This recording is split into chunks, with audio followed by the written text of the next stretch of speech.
Hello everyone. ഒരു service സെന്ററിൽ അത്യാവശ്യമായിട്ടുള്ള ടൂൾസുകളാണ് DC power supply, multimeter, schematics tool. ഈ മൂന്ന് ടൂളുകളും ഒറ്റ ടൂളിനകത്തായിട്ട് വന്നാലോ? യെസ്, അതെ, all in one pragmatics RPS tool. ഈ ഒരു ടൂളിന്റെ മെയിൻ ആയിട്ടുള്ള ഫംഗ്ഷൻ എന്ന് പറഞ്ഞു കഴിഞ്ഞാൽ ഫോൾട്ട് ഫൈൻഡർ ആണ്. ഫോൾട്ട് ഫൈൻഡർ എന്ന് പറഞ്ഞു കഴിഞ്ഞാൽ എല്ലാ ടെക്നീഷ്യന്മാർക്കും ഇനി മുതൽ ഈ ഒരു ടൂൾ ഉപയോഗിച്ചിട്ട് സിമ്പിൾ ആയിട്ട് എന്ത് ചെയ്യാൻ പറ്റും, ഫോൾട്ടുകൾ എന്ത് ചെയ്യാൻ പറ്റും, ഫൈൻഡ് ചെയ്യാൻ പറ്റും. അപ്പൊ അതെങ്ങനെയാണെന്നുള്ളത് നമുക്ക് എന്ത് ചെയ്യാം, നേരെ വീഡിയോയിലോട്ട് പോകും. പ്രാഗ്മാറ്റിക്സ് ഓപ്പൺ ചെയ്യുക. ബോർണിയെ പോലെ തന്നെ ഒരുപാട് ഓപ്ഷൻസ് ഉണ്ട്. അതിനകത്ത് നമ്മൾ എന്താണ് മെയിൻ ആയിട്ട് നോക്കുന്നത്, ഫോൾട്ട് ഫൈൻഡർ എന്ന് പറഞ്ഞൊരു ഓപ്ഷനാണ്. ആ ഒരു ഓപ്ഷൻ ഓപ്പൺ ചെയ്ത് കഴിഞ്ഞാൽ എന്താവും, അതിനകത്ത് ബ്രാൻഡുകൾ കാണിക്കും. ബ്രാൻഡിനകത്ത് സബ് മോഡൽസും കാണിക്കും. നമ്മളെ കയ്യിലുള്ള ഫോൺ എന്ന് പറഞ്ഞാൽ Oppo Reno 4 ആണ്. കംപ്ലൈന്റ് നോ ബാക്ക് ലൈറ്റ് ആണ്. ബാക്ക് ലൈറ്റിന്റെ സെക്ഷൻ ഓപ്പൺ ആയി കഴിഞ്ഞാൽ ഇതുപോലൊരു ഇന്റർഫേസ് ഓപ്പൺ ആവും. ഇന്റർഫേസ് ഓപ്പൺ ആയി കഴിഞ്ഞാൽ അവിടെ നമുക്ക് ടൈമും കാര്യങ്ങളും അഡ്ജസ്റ്റ് ചെയ്യാനുള്ള ഓപ്ഷൻ ഉണ്ടാവും. അത് കഴിഞ്ഞതിന് ശേഷം കണക്ട് ബട്ടൺ ക്ലിക്ക് ചെയ്യുന്നതിന് മുമ്പ് എന്ത് ചെയ്യണം, RPS ടൂളിലോട്ടുള്ള പവർ അഡാപ്റ്റർ എന്ത് ചെയ്യണം, കണക്ട് ചെയ്യണം. അതിനുശേഷം സിസ്റ്റവുമായിട്ട് ഡാറ്റ കേബിളുമായി കണക്ട് ചെയ്യണം. അതോടൊപ്പം തന്നെ ചെക്കിംഗ് പ്രോബും കണക്ട് ചെയ്യണം. അതിനുശേഷം സ്റ്റാർട്ട് ബട്ടൺ ക്ലിക്ക് ചെയ്ത് കഴിഞ്ഞാൽ എന്താവും, വാല്യൂ 1 by 1 ആയിട്ട് ഓരോന്ന് മെഷർമെന്റ് സ്റ്റാർട്ട് ചെയ്യുന്നതാണ്. മെഷർമെന്റ് സ്റ്റാർട്ട് ചെയ്യുന്നതിന് മുമ്പ് റെഡ് പ്രോബ് ഗ്രൗണ്ടിലും ബ്ലാക്ക് പ്രോബ് പിക്ചറിൽ കാണിച്ചിരിക്കുന്ന ടെസ്റ്റ് പോയിന്റിലും കണക്ട് ചെയ്യേണ്ടതാണ്. മെഷർമെന്റ് സ്റ്റാർട്ട് ആയി കഴിഞ്ഞാൽ നമുക്ക് 3 കളറിലാണ് വാല്യൂസ് വരാറുള്ളത്, red, green, orange. Red colour വന്നു കഴിഞ്ഞാൽ ആ ഒരു കണക്ഷൻ ഓപ്പൺ ആയിട്ടാണ് കാണിക്കാറുള്ളത്.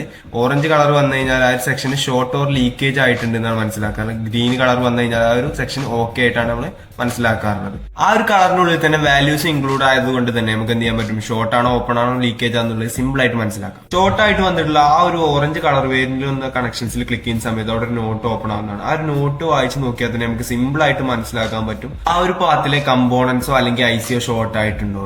അതുപോലെ തന്നെ അത് പോകുന്ന പാത്ത് എവിടെ നിന്ന് സ്റ്റാർട്ട് ചെയ്തിട്ട് എവിടെ എൻഡ് ആകുന്നുള്ള അതിന്റെ പാത്തിൽ വരുന്ന ഓരോ കമ്പോണൻസ് വരെ മെൻഷൻ ചെയ്ത് കൊടുത്തിട്ടുണ്ടാവും. അതുപോലെ തന്നെ അടുത്തതായിട്ട് ആ ഒരു റെഡ് കണക്ഷൻസിൽ ക്ലിക്ക് ചെയ്യുന്ന സമയത്ത് ഒരു നോട്ട് ഓപ്പൺ ആവുന്നതാണ്. ആ ഒരു നോട്ടിൽ എന്ത് ചെയ്തിട്ടുണ്ടാവും, ആ ഒരു പാത്തിൽ വരുന്ന സീരീസ് കമ്പോണൻസോ അല്ലെങ്കിൽ ആ ഒരു പാത്തോ ബ്രേക്ക് ആയിട്ടുണ്ട് എന്നുള്ള ഒരു നോട്ട് കൊടുത്തിട്ടുണ്ടാവും. അതുപോലെ തന്നെ ആ ഒരു കണക്ഷന് ഏതൊരു IC സ്റ്റാർട്ട് ആയിട്ട് ഏതൊരു ICയിലോട്ട് എൻഡ് ആകുന്നു എന്നുള്ളത് എന്ത് ചെയ്യണം, ഫുൾ വേസ് കൊടുത്തിട്ടുണ്ടാവും. അതുകൊണ്ട് തന്നെ എല്ലാ ടെക്നീഷ്യന്മാർക്കും വളരെ ഈസി ആയിട്ട് എന്ത് ചെയ്യാൻ പറ്റും, ഒരു ഫോൾട്ട് എന്ത് ചെയ്യാൻ പറ്റും, സിമ്പിൾ ആയിട്ട് ഫൈൻഡ് ചെയ്യാൻ പറ്റും. ഫോൾട്ട് ഫൈൻഡറിന്റെ ഓപ്ഷൻസ് ഇത്രയേ ഉള്ളൂ. അടുത്തായിട്ട് നമുക്ക് DCയിലോട്ട് പോകും. DCയിലോട്ട് പോകാൻ ഈ ഒരു ഇന്റർഫേസ് ക്ലോസ് ചെയ്യുക. ക്ലോസ് ചെയ്തതിനു ശേഷം വരുന്ന ഒരു ഇന്റർഫേസിന്റെ മുകൾ ഭാഗത്ത് ക്ലിക്ക് ചെയ്യുന്ന സമയത്ത് DCയുടെ ഓപ്ഷൻ നമുക്ക് എന്താണ് അവിടെ എനേബിൾ ആവും. ആ എനേബിൾ ആയ ഓപ്ഷൻസ് ഓപ്പൺ ചെയ്യുന്ന സമയത്ത് എന്താവും, നമുക്ക് വേറൊരു ഇന്റർഫേസിലോട്ട് പോകും. അവിടെ എത്തിയതിനു ശേഷം ആ ഒരു കണക്ട് ബട്ടൺ ക്ലിക്ക് ചെയ്യുക. കണക്ട് ബട്ടൺ ക്ലിക്ക് ചെയ്ത് കഴിഞ്ഞാൽ അവിടെ നമുക്ക് എന്ത് ചെയ്യാം, 4 ഓപ്ഷൻസ് എനേബിൾ ആവും. Active measurement and passive measurement, അതേപോലെ power supply analyser and sequence analyser, 4 options enable ആവും. അടുത്തൊരു ഓപ്ഷൻ എന്ന് പറഞ്ഞു കഴിഞ്ഞാൽ ഇതിനകത്ത് പാസീവ് മെഷർമെന്റ് ആണ്. പാസീവ് മെഷർമെന്റ് എന്ന് പറഞ്ഞു കഴിഞ്ഞാൽ നമ്മുടെ ഡയോഡ് മൂവിനാണ് ഇതിൽ പാസീവ് മെഷർമെന്റ് എന്ന് പറയുന്നത്. നമുക്ക് റെസിസ്റ്റൻസ് വാല്യൂ കാര്യങ്ങളൊക്കെ അവിടെ കാണാൻ പറ്റുന്നുണ്ടാവും.